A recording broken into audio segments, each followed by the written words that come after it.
Olá e bem-vindos. Hoje vamos mergulhar num dos debates mais fascinantes e persistentes de sempre, o aparente conflito entre a ciência da evolução e a visão criacionista das nossas origens. E, acreditem ou não, toda esta enorme controvérsia pode, de certa forma, ser destilada a uma única e fundamental pergunta. De um lado, temos a ciência moderna, a geologia, a física, que nos falam de uma Terra com uma idade quase inimaginável.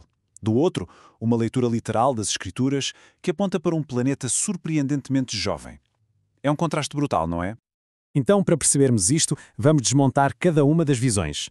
Comecemos pela perspectiva científica, que se apoia em dois pilares: o conceito de tempo profundo e o de ancestralidade comum.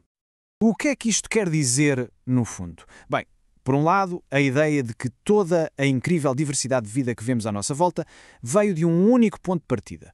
E por outro, que este processo teve um tempo imenso, bilhões de anos, para acontecer. Mas como é que esta mudança acontece? Qual é o mecanismo? Basicamente, é um processo com duas fases. Primeiro, acontecem pequenas alterações ao acaso no código genético. E depois entra em ação a seleção natural, que não é nada aleatória. O ambiente, digamos assim, escolhe as características que funcionam melhor.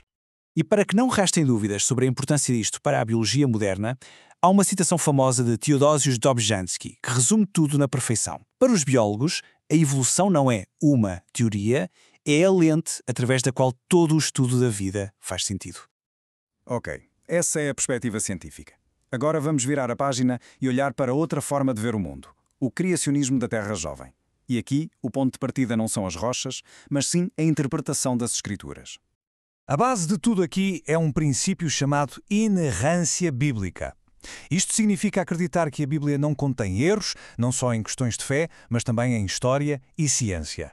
E seguindo essa lógica, a criação do mundo terá acontecido em 6 dias literais, há uns meros 6.000 anos. E esta não é uma diferença de opinião meramente académica. Para muitos defensores desta visão, o debate é muito mais profundo, quase uma batalha espiritual. Eles não veem isto como ciência contra a religião, mas sim como uma religião, a sua, contra outra, a que chamam a religião da evolução. Uma ideia absolutamente chave que é o conceito de espécies criadas, ou como por vezes se diz, kinds. A ideia que Deus criou tipos básicos de seres vivos. Dentro desses tipos pode haver muita variedade. Pensem em todos os tipos de cães, por exemplo, mas um tipo nunca se transforma noutro. Um cão será sempre um cão, nunca um gato. E é precisamente aqui, na interpretação das provas, que os dois mundos colidem de frente, porque ambos os lados olham para exatamente as mesmas coisas, os mesmos fósseis, as mesmas rochas, os mesmos genes e chegam a conclusões diametralmente opostas.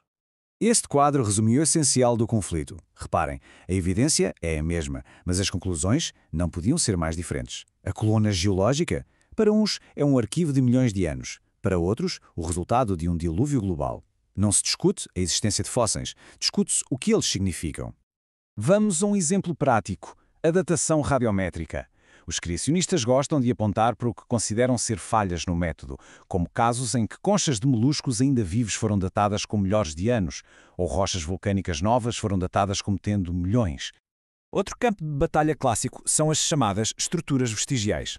Peguemos no caso da baleia. Um livro de biologia pode dizer que os seus pequenos ossos pélvicos são o resto inútil dos seus antepassados terrestres. A perspectiva criacionista defende que não, que eles têm uma função crucial na reprodução e não são vestígios de nada. Esta ideia de que as mutações só destroem informação, nunca a criam, é central para a crítica criacionista. O Dr. Jason Lills, um astrofísico criacionista, resume a posição de forma muito clara. Para ele, a evolução em grande escala é simplesmente impossível porque o mecanismo para tal, a criação de nova informação genética, nunca foi observado. Ok, mas por que é que isto importa tanto? Por que é que, em pleno século XXI, este debate continua a gerar tanta paixão e a ocupar tanto espaço? Bem, do lado da ciência, a resposta é muito pragmática. A teoria da evolução não é só uma ideia abstrata, é uma ferramenta de trabalho essencial. É fundamental para perceber como os vírus, como o SARS-CoV-2, mudam ou para desenvolver novos antibióticos e medicamentos. Mas para quem acredita numa leitura literal do Gênesis, as implicações são de outra ordem, são existenciais. A questão aqui é a da autoridade. Se a Bíblia estiver errada no seu relato histórico, como se pode confiar na sua autoridade moral e espiritual? É isso que está em jogo. É interessante notar que nem toda a gente vê isto como um conflito inevitável. Há quem procure uma terceira via. Muitos pensadores religiosos, por exemplo, dentro da Igreja Católica, argumentam que a ciência e a fé não são inimigas, apenas respondem a perguntas diferentes sobre a mesma realidade. O que nos deixa com uma reflexão final. Se calhar o verdadeiro debate não é sobre os factos em si, os fósseis, os genes, mas sobre as próprias ferramentas que usamos para chegar à verdade. É uma questão sobre o que conta como prova, que autoridade seguimos e, em última análise, como construímos o nosso conhecimento sobre o mundo.